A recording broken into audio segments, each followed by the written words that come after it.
Hey friends, welcome back to the channel. My name is Sanjay and today we're going to do something very interesting. We're going to look at a list of ETFs in 2021 and I'm going to try and make a bit of a prediction into 2022 to see which ETFs might close down.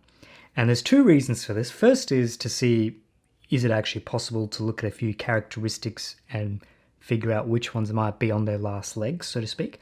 And the second reason is whatever I pick in this list, hopefully not too many, but whatever I pick from this list, I'm then going to actually buy shares in so that I can hold them. And if they do shut down, I can actually walk you through what happens when you own an ETF that ends up having to shut down. Because this is always something that I've talked about and said my understanding is it's not the end of the world. They just liquidate it and you get the money.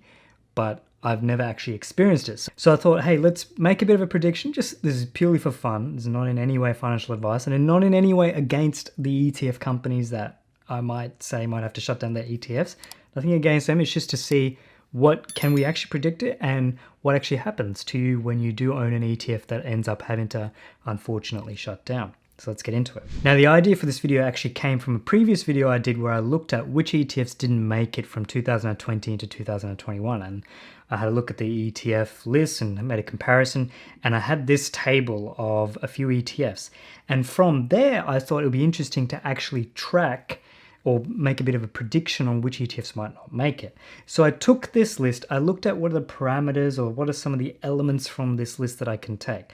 So the first thing I did was I looked and I thought, okay, well, let's say high level, there are ETFs that are probably going to have less than $30 million in terms of funds under management and maybe a fee structure of around 0.3% or more.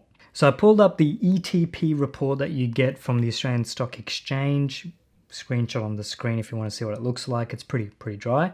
So I put up a screenshot of all the various steps that I took to cut down the ETFs from like the top or the 200 odd ETFs you can buy down to a small list of ones that might end up shutting down. And I basically looked at funds under management under 30 million or less, high fees 0.3% or higher. I mean 0.3% is not that high, but that's that idea. And then in terms of just narrowed it down into well-known ETF companies, just to make it a bit easier that people kind of recognize some of the names. And then I removed managed funds or hedged funds because technically the ETP report does include them.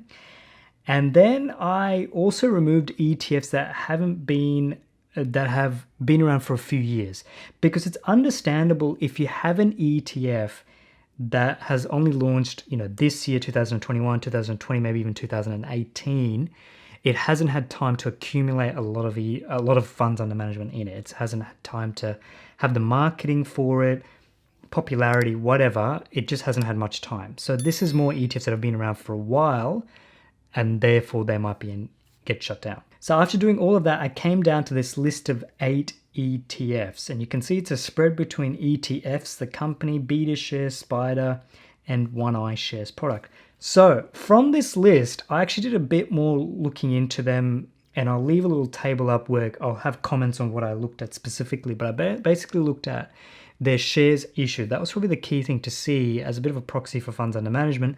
Has that number gone up and down?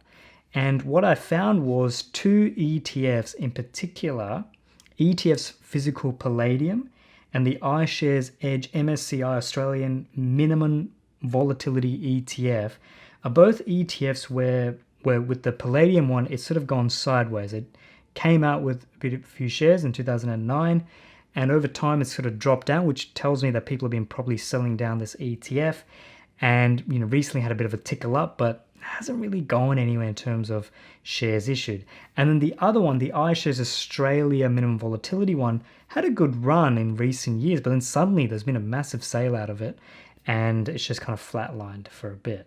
So I'll admit the second one, the iShares one, I'm a bit desperate with because the other ETFs are actually fine, but I just kind of looked at it and I thought, let's say it's probably going to shut down for now and see where it ends up, because it's obviously lost its sparkle.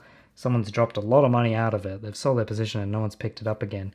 So could be at risk of being dropped. And it's been around for a few years and it hasn't, really gone anywhere. So let's go with that. These are the 2 ETFs that I will now purchase $500 of shares in as a minimum transaction. So this is terrible in terms of brokerage burn. I'm going to spend, quite a bit on brokerage just to buy these. but it's to purchase, hold. Let's see if in 12 months I'm still holding it or if it's been liquidated, and I'll tell you my experience in terms of how they communicate what's going to happen to this particular ETF. So if you enjoyed that video, make sure you do subscribe. Please check out some of my other videos, less controversial ones, should we say, around how to get started in investing. I've also dabbled a little bit into crypto, but we'll probably do that a little bit more in 2022. And check out my mailing list, and I'll see you in the next video. Bye for now.